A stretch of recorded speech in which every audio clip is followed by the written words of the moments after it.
He stopped at a shabby roadside cafe for coffee. He didn't expect a 6-year-old waitress, or to meet the daughter he never knew existed. Stephen Marlowe had driven this stretch of road countless times in his youth, back when it was just the quickest way to leave his small hometown behind. Now, all these years later, the same cracked asphalt and whispering cornfields looked different, not because the road had changed, but because he had. At 37, he was a CEO of one of the fastest-growing tech firms in the country, with offices in 3 cities, meetings that ran into the night, and a calendar booked months in advance. But on that particular afternoon, something in him had cracked, quietly and without warning, during a conference call he couldn't even remember the purpose of. He had ended the meeting mid-sentence, gotten into his car, and just driven. No GPS. No destination. Just the need to be away from all of it. He had been on the road for nearly 4 hours when hunger and fatigue finally caught up to him. He passed a cluster of aging gas stations and closed thrift stores before spotting a tiny roadside cafe. It was the kind of place he would normally ignore, a faded building with chipped red paint, a crooked sign hanging by one chain, and windows fogged from the inside. The parking lot was almost empty, and there was no one outside. He hesitated, foot hovering over the gas pedal, but then he turned in anyway. Something, he couldn't say what, pulled him in. The inside was still. Too still. There was no soft background music, no chime above the door. No hum of conversation or clinking of plates. Sunlight filtered through dusty windows, casting warm lines across the empty tables. The air smelled like coffee, butter, and something faintly sweet, muffins, maybe. No one greeted him, but the place didn't feel abandoned. It felt paused, like a movie waiting to resume. He walked slowly to a table near the window and sat down, loosening his tie slightly, grateful for the silence. His body was buzzing with exhaustion, but it was the kind of tiredness that came not from lack of sleep, but from too many months of pretending he wasn't running on empty. He closed his eyes for what felt like a breath. When he opened them again, she was standing there. A little girl, no older than 6, with long chestnut hair pulled into a low ponytail and a red apron tied awkwardly around her waist over a plain white t-shirt. She held a small notepad and a pen in both hands, her brown eyes wide but not nervous. There was something oddly professional in the way she looked at him. "What would you like to order, sir?" she asked, her voice light and clear. Stephen blinked, completely thrown off.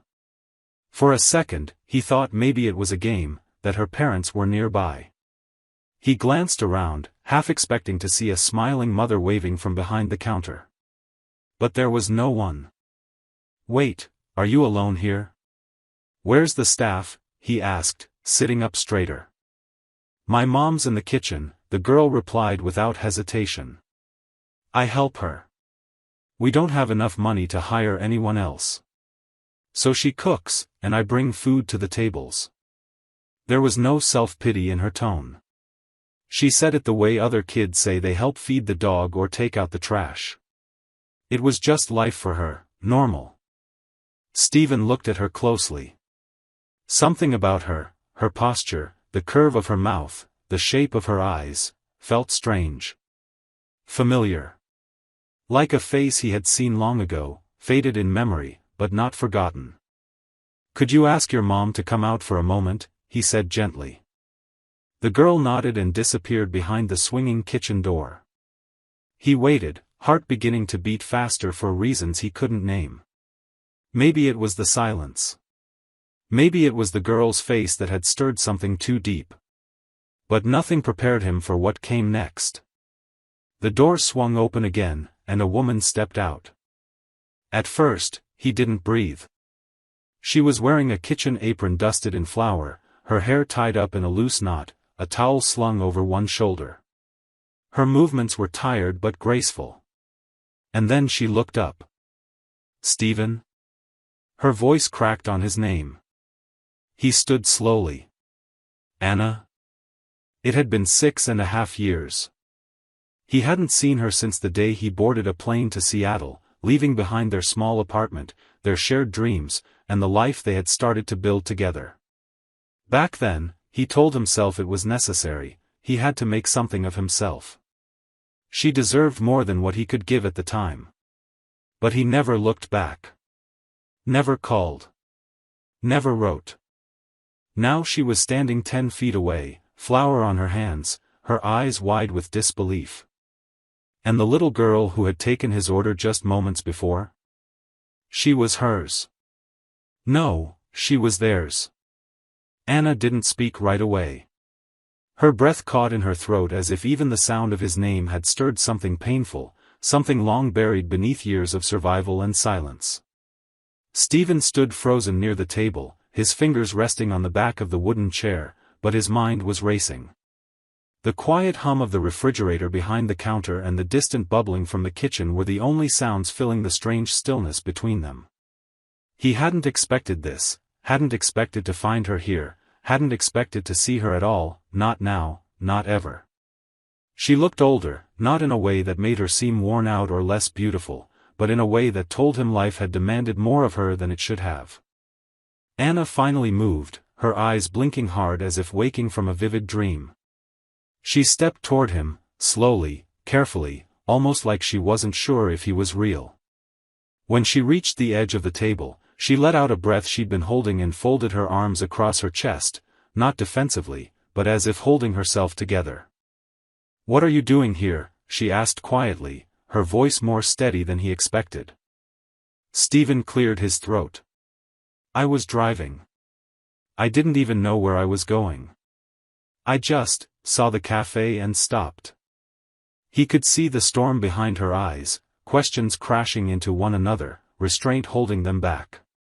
She didn't say anything for a moment, just nodded slowly, then glanced toward the kitchen door where the little girl had vanished.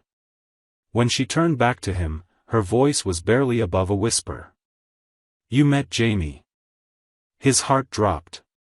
The name landed with a weight he couldn't explain. Jamie.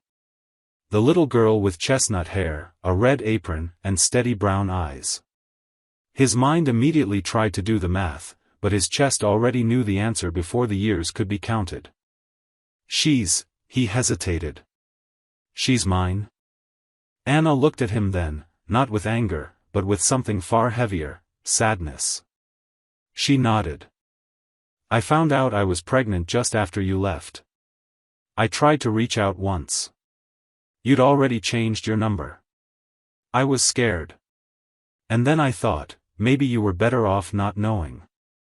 Stephen felt like the floor beneath him was shifting. He sat down slowly, not trusting his legs to keep him upright. His hands trembled slightly on the edge of the table. "I would have come back," he said. "If I'd known." "God, Anna, why didn't you try again?" "Right, anything." She pulled out the chair across from him and sat, her expression tired but honest. "Because I didn't want to ask you for something you didn't choose. You were building your empire, your future. I wasn't going to be the one to derail it. I thought maybe I could do this on my own. And I have." Stephen swallowed hard.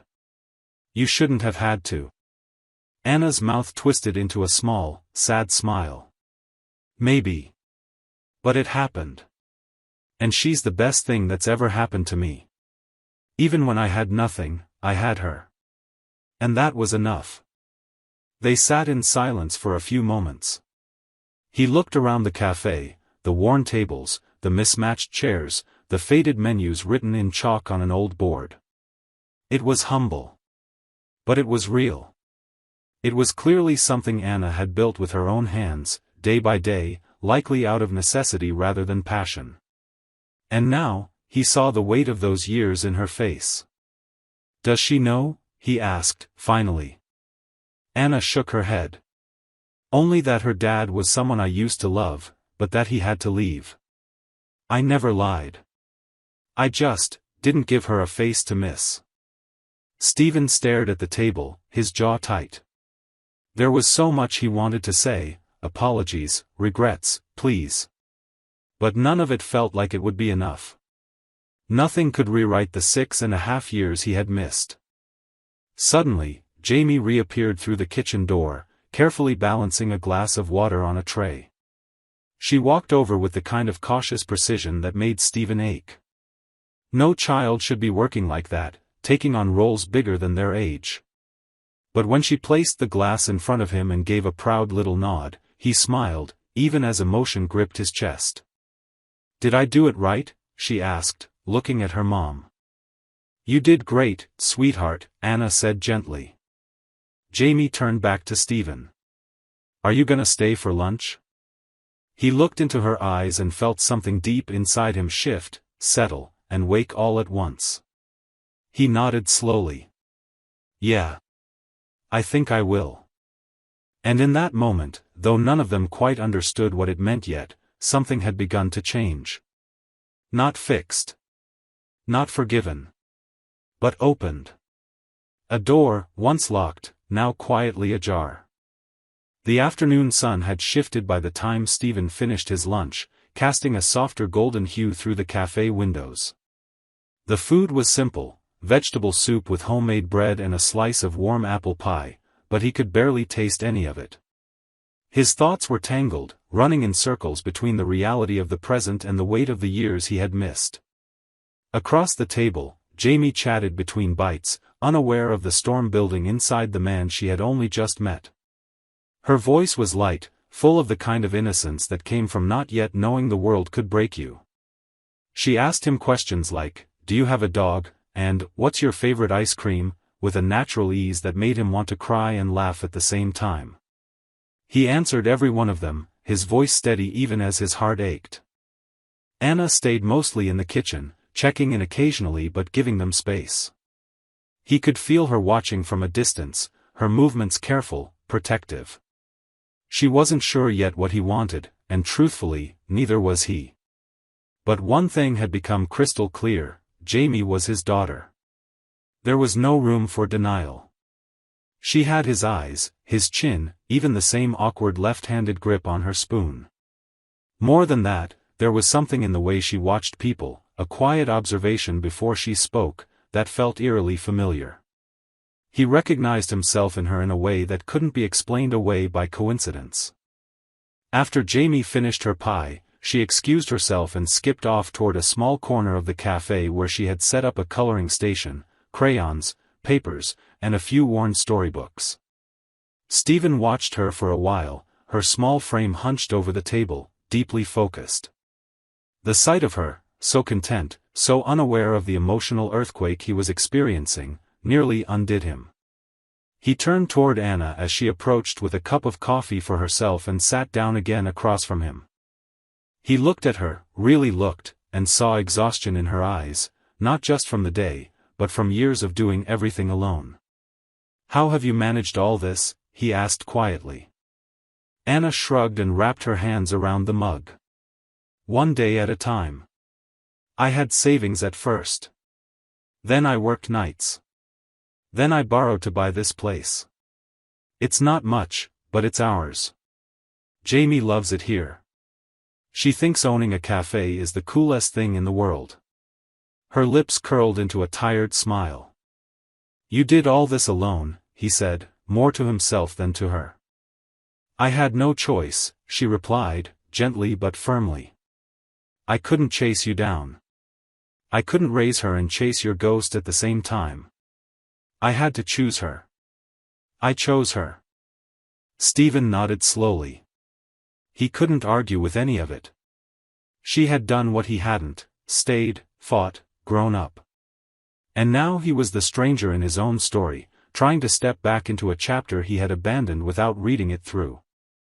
"I want to be part of her life," he said finally. The words came out like a confession, heavy and honest. "I don't know how to fix what I broke, but I can't walk away from her. Not now." Anna's expression didn't change right away. She stared at him over the rim of her coffee cup, as if trying to see through him to the man beneath the polished suit and practiced charm. "She doesn't know disappointment yet," she said softly. "Not really. I've protected her from it. If you say you'll be in her life, you better mean it. Because if you leave again, it won't be me who pays the price. It'll be her. I won't, he said, without hesitation. I can't. There was a long pause between them. Not tense, just full of questions, history, and things left unsaid. Outside, a breeze rustled the trees lining the road.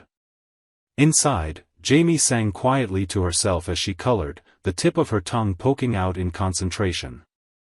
Anna finally set her mug down and leaned back in her chair. Then you need to come back. Not just today. If you want to know her, it has to be slow. Consistent. Earned. Stephen nodded. I will. I want to. Good, she said. Because she already likes you.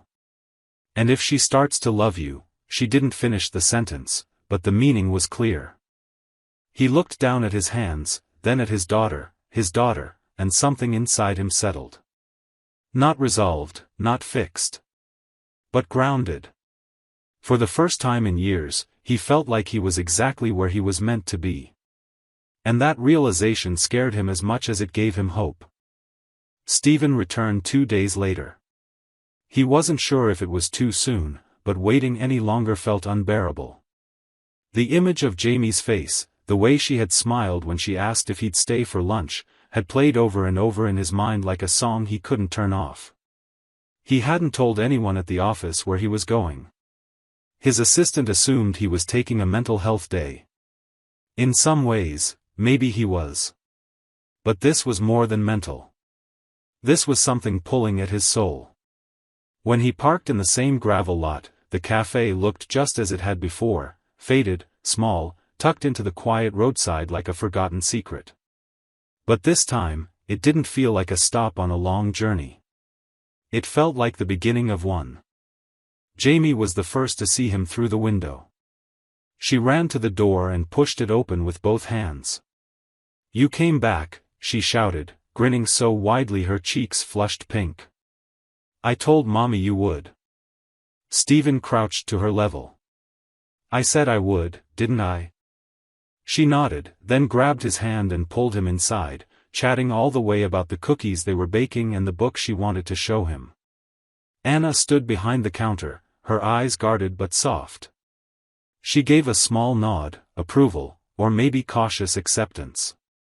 She didn't say much at first. She simply handed him a clean apron and pointed toward the back. You're early, she said. You need help, don't you? He replied, slipping the apron over his head. That day, he learned more about life in the cafe than he ever imagined. He cracked eggs, kneaded dough, chopped vegetables with a dull knife and burned his fingers twice. He swept the floor, unloaded milk from the truck, and tried not to mess up Anna's carefully balanced system. Jamie, meanwhile, floated between helping and entertaining, sometimes stirring pancake batter, sometimes building castles out of sugar packets. She acted as if Stephen had always been there. There was no hesitation in the way she handed him tools or corrected his folding technique. To her, he belonged.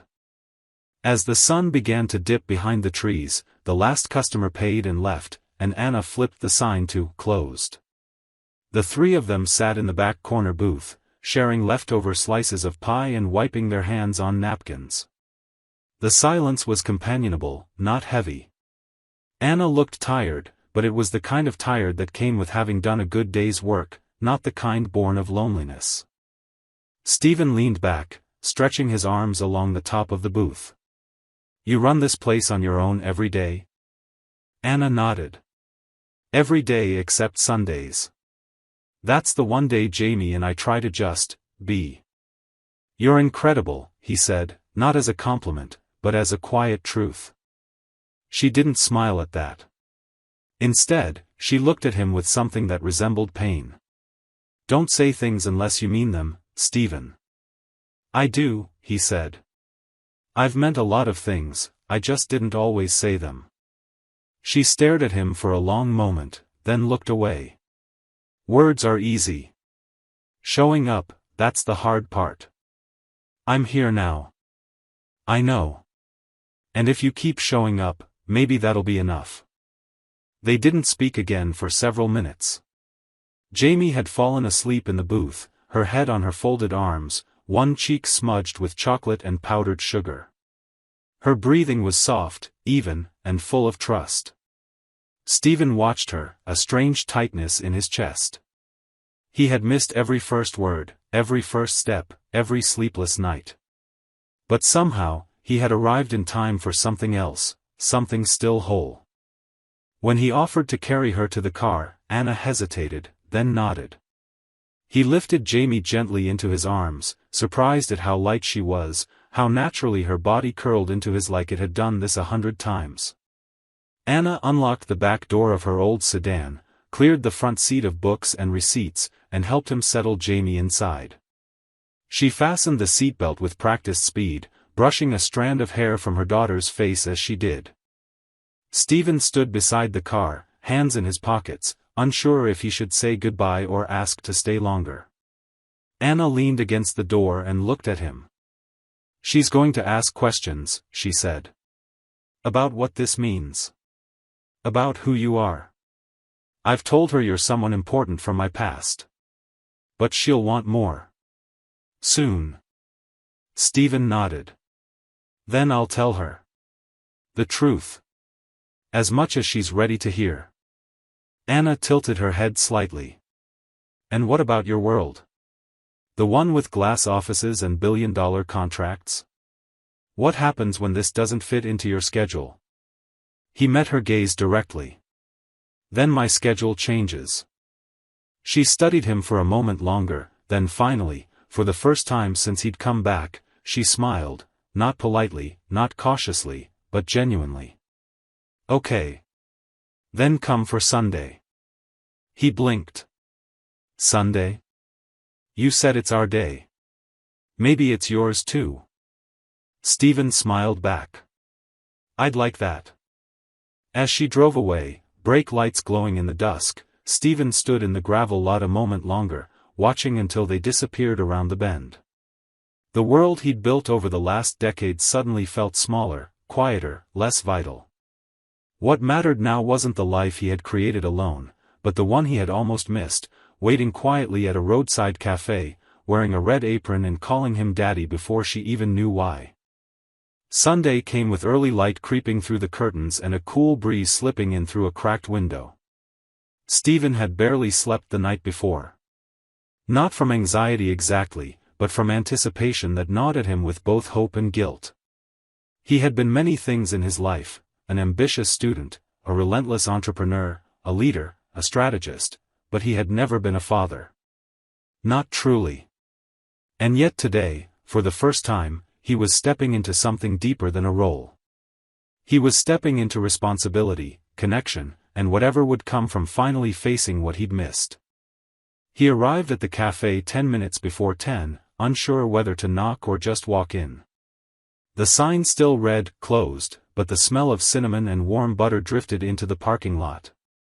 He stepped out of his car and approached the front door, only for it to swing open before he could reach it. Jamie stood there barefoot, wearing a cartoon t-shirt and pajama pants with little stars on them. Her hair was messy, sticking up on one side, and her face lit up when she saw him. "You came early," she said, stretching her arms wide like she'd been waiting hours for this very moment. "I couldn't wait," Stephen replied with a soft laugh. She grabbed his hand without hesitation and led him inside. The cafe looked different without customers. Softer. More like a home than a business. A radio hummed low in the background, playing an old song that felt familiar even though he couldn't name it. The counters were clean, the chairs stacked against the walls, and a small table in the back had been set for 3, with mismatched mugs and plates painted with hand-drawn flowers. Anna was in the kitchen, apron already on, flipping something in a skillet. She turned when she heard them and nodded a greeting. Her hair was pulled into a loose braid, and a smear of flour streaked her cheek. "Good morning," she said, her voice calm, without pretense. "Smells amazing," Stephen offered, unsure whether to hug her or simply stay still. She wiped her hands on a towel and pointed to the table. "Sit." I hope you like pancakes. Jamie climbed into her seat, then looked at Stephen. These are the special ones. Mommy puts cinnamon and bananas inside, but only on Sundays. Stephen sat beside her, surprised at how easily everything fell into place, even though the situation was still so new, so fragile. Anna brought over a plate stacked with golden pancakes and set it down in the center before returning for syrup and fresh squeezed orange juice. They ate slowly, laughing at Jamie's sticky hands and her very serious commentary on which cartoon animals made the best pets. Stephen found himself forgetting, for long stretches, that he hadn't been here all along. That he'd missed the early years. That this wasn't normal for him, yet. After breakfast, Jamie ran off to show Stephen her drawing box and insisted he sit on the floor beside her while she colored. He did, gladly, crisscrossing his legs on the rug while she handed him crayons one at a time and gave detailed instructions on how to stay inside the lines but not be boring. Anna watched them from the kitchen doorway, her arms folded loosely, a small, unreadable smile tugging at her lips. She didn't interrupt. She didn't hover. But she didn't leave the room either. Later, when Jamie went into the back to play with her dolls, Anna sat beside Stephen on the worn love seat near the window. Outside, the wind rustled the trees, and the world felt still enough to let truths surface. She's never had a man in her life before, Anna said softly, not quite looking at him. Not really. No uncles, no grandfather. Just me and the women at the diner where I worked before this. Stephen nodded, understanding the weight of that confession. I want to be there for her. I know I can't just step in like the last 6 years didn't happen, but I'm not going anywhere. Anna looked at him then, her eyes steady.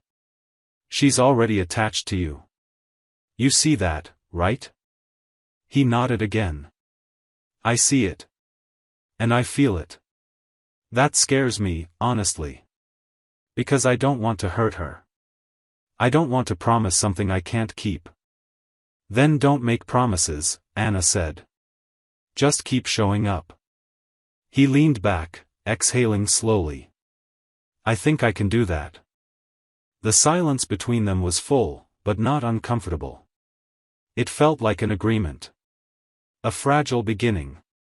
The kind where trust didn't come from speeches, but from moments exactly like this, shared air, quiet understanding, and the absence of retreat. That afternoon, Stephen stayed longer than he planned. He helped wash dishes, played board games with Jamie, and fixed the cafe's back door latch that had been sticking for months. When he finally left, the sun was already low in the sky, painting the road in shades of amber and rose. Jamie hugged him twice, once quickly at the door, and then again after running out barefoot into the parking lot, just to make sure he felt it. Will you come next Sunday too? She asked, eyes wide with hope. I will, he said. You can count on it. As he drove away, the cafe growing smaller in his rearview mirror, Stephen felt something unfamiliar and steady settle into his chest. It wasn't guilt. It wasn't obligation. It was the quiet rhythm of belonging, earned slowly, built through presence. A rhythm he had almost forgotten existed. And for the first time in a long time, the road ahead didn't look like an escape. It looked like a path home. The weeks that followed settled into a rhythm none of them had expected, but all three of them welcomed. Stephen began coming to the cafe regularly, sometimes for just an hour, other times for an entire morning. He never announced himself in advance, and Anna never asked him to. Yet he always showed up, as if his presence was something the place had always needed but hadn't known to expect. He helped in small ways at first, taking out trash, fixing a wobbly chair leg, running to the store for supplies when deliveries ran late. But soon enough, he was behind the counter, pouring coffee, wiping down tables, and learning which regulars liked their pancakes extra crisp and which ones didn't want to be spoken to before their first cup of tea. The customers noticed. Some asked if he was Anna's brother. A few guessed old friend. No one questioned it directly, and Stephen didn't offer explanations. It wasn't about appearances. It was about rebuilding something from the inside out, quietly, without grand gestures. Jamie blossomed under the attention. She began to expect him, but not with anxiety, rather with joy. Her drawings multiplied, many of them now including 3 figures instead of 2. One had a little girl holding hands with a man and a woman beneath a sun with too many rays and clouds shaped like animals. She'd titled it, in shaky block letters, My Family. Anna had found it taped to the wall near the kitchen door one morning and stood staring at it for several long minutes before she finally smiled. It was the kind of smile that came with permission to feel something good without guilt. One rainy Tuesday afternoon, the cafe was quiet, and Jamie had fallen asleep in the corner with a book still open on her lap. Anna and Stephen sat in the kitchen, drinking tea from mismatched mugs. The steady patter of rain on the roof made the silence between them feel softer than usual. Anna stirred her tea absently and glanced at Stephen, who had rolled up his sleeves and was quietly reading a list of food suppliers. "She trusts you," she said suddenly, setting her spoon aside. He looked up, surprised, then nodded. "I'm glad. I trust her too." "That's not always enough," Anna continued, her tone careful, not accusatory. "She's only 6. She believes what she sees. What she feels. If you disappear again, she won't understand timing, or business trips, or why adults sometimes mess up. She'll just think you stopped loving her." Stephen didn't respond right away. He let her words settle before answering. "I'm not going anywhere. I know it's going to take time before you believe that. But every day I show up, I'm not just showing her I care. I'm proving it to you too." Anna looked at him, her gaze softer than it had been in months. "You are." He leaned back, resting his elbows on the edge of the table. "Sometimes I lie awake thinking about how much I missed.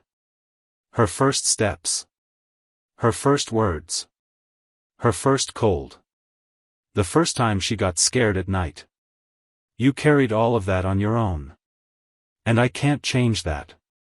But I want to carry the rest. Not to make up for anything, just because I want to." Anna reached for her mug again, wrapping her hands around it. "She deserves that." "She does," Stephen agreed. "And so do you." That statement hung in the air. Anna looked away, and for a moment, Stephen thought he might have said too much. But then she spoke again. "I used to think asking for help was weakness. Especially after you left. I thought the only way to survive was to never need anyone again." "I understand," he said gently. "But needing someone doesn't mean you're weak. It means you're human." Anna let out a quiet breath, then looked back at him with a strange, almost reluctant softness in her eyes. "And what if I do need you?" Stephen didn't flinch. "Then I'll be here." In the weeks that followed, things began to shift more deeply. Jamie started introducing Stephen as her dad to customers who asked. She began making up stories about things they did together, even if they hadn't happened yet. "Me and my dad are gonna build a treehouse," she said one day. Stephen just nodded, knowing full well that meant he'd soon be Googling blueprints. Anna didn't stop her. She didn't correct it. And that, perhaps, was the clearest sign of all, that she no longer saw him as temporary. One night, as he was getting ready to leave, Jamie stopped him at the door. "Daddy," she said, the word rolling off her tongue with complete ease. He turned, startled but moved. "Can we have a sleepover sometime? You can stay and read the whole book, not just half." He knelt down to her level, his throat tightening. "Yeah, sweetheart. I'd love that." Later, as he drove home through quiet streets slick with rain, he thought about how healing didn't happen all at once. It came in small choices. Small moments. In pancakes on Sunday, in hand-drawn pictures on the wall, in the way a child said your name like it had always belonged to you.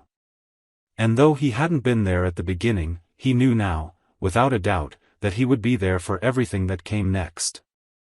Autumn came with a quiet grace that wrapped itself around the little cafe like a blanket. The trees turned golden and rust-colored, their leaves drifting down in slow spirals that Jamie tried to catch with outstretched arms every time Stephen brought her outside. Mornings were cooler now, the air crisp and clean, and the smell of cinnamon and roasted coffee had begun to linger longer in the corners of the cafe. Stephen had grown used to the rhythm of the place, the rhythm of them. His suits showed up less often, replaced by jeans, rolled sleeves, and flour on his forearms. He had become a fixture not just in the kitchen or behind the counter, but in the lives of the two people who, not so long ago, had been memories and strangers. Jamie now ran to him without hesitation, throwing her arms around his waist the second he walked through the door. Sometimes she slipped him folded drawings with stick figures and hearts and wrote, "Dad," under the tall one with brown hair. Stephen had begun keeping them in a drawer in his apartment, but the collection was getting too large. He started pinning them up on the wall beside his desk. They meant more to him than any award or diploma he had ever earned. Anna watched it all quietly, observing from a careful distance. She hadn't stopped being cautious. But her caution had softened into something more like care, like someone who knows how quickly good things can disappear, but is learning to believe they might stay. Stephen saw it in the way she no longer braced herself when he made long-term plans or mentioned holidays. He saw it in the way she let her gaze linger on him a little longer when she thought he wasn't looking. One Thursday afternoon, when the cafe was unusually quiet, Stephen brought something with him, a manila folder tucked under his arm.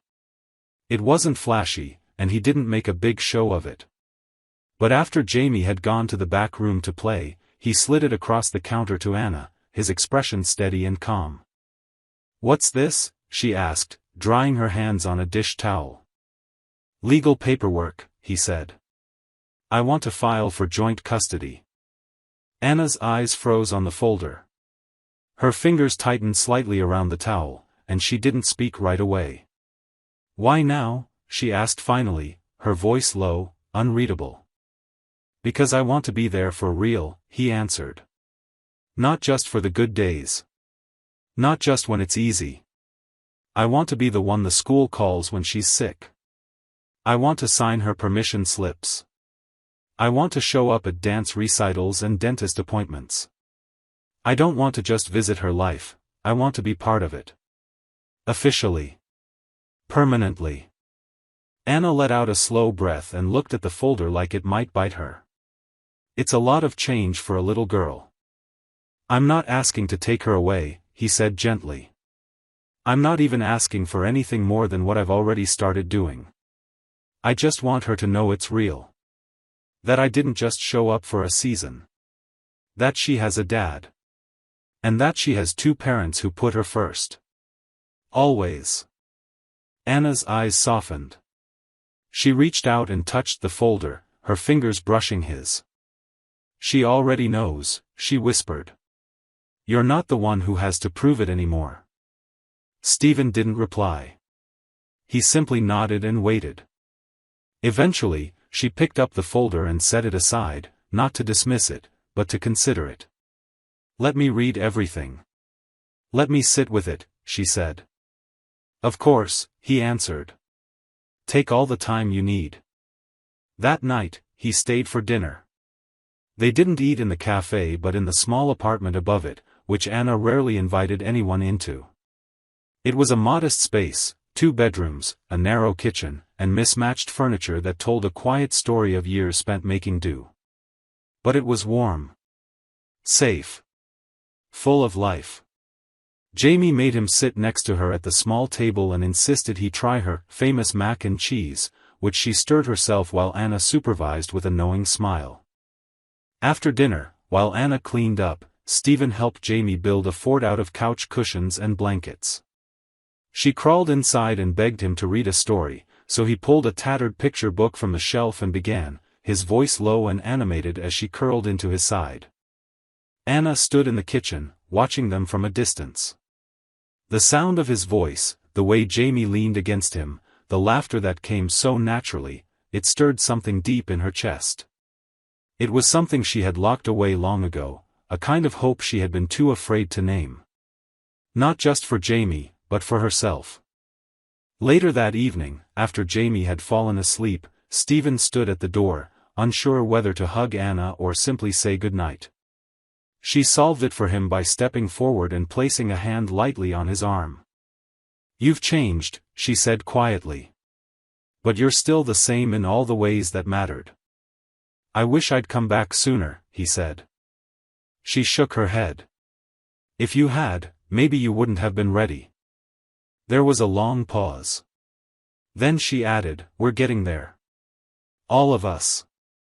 Just, don't stop showing up." "I won't," he promised. "I'm here. For good." As he walked to his car, the wind carrying the scent of falling leaves and wood smoke, he knew she believed him a little more that night than she had the day before. It wasn't everything. But it was enough. The foundation was being laid, one quiet brick at a time. And for the first time, he felt like this life wasn't something he was stepping into late, it was something he was finally stepping into at the exact right moment. Winter settled in gently that year, not with the violence of snowstorms or ice-laced winds, but with a quiet hush that made the days feel slower and the nights more sacred. The café took on a new kind of charm with twinkling string lights in the windows and the warm scent of nutmeg and baked apples lingering in the air. Customers came in wearing thick scarves and cold noses, grateful for the comfort of hot drinks and the kind smiles that greeted them at the counter. But the biggest change wasn't in the café, it was in the way the three lives inside it had begun to shape themselves around one another, not just like a family, but like a unit, moving in rhythm even when the world outside kept turning too fast.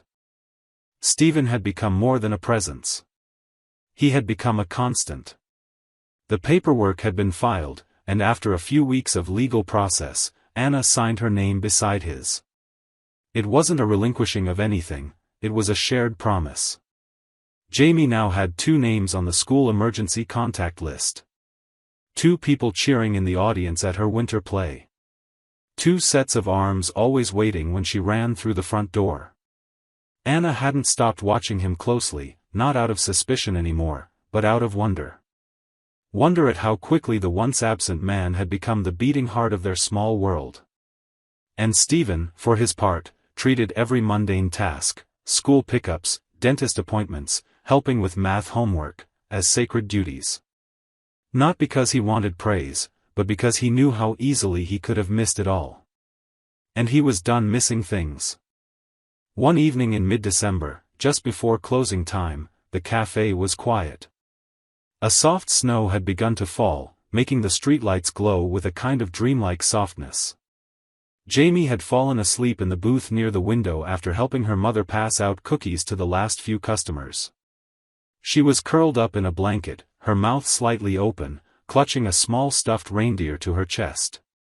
Anna and Stephen sat nearby, mugs in hand, speaking in that soft, unguarded way that comes only when 2 people are finally no longer holding back. "I've been thinking," Anna said, her fingers wrapped around her mug, her gaze fixed on the snowfall outside.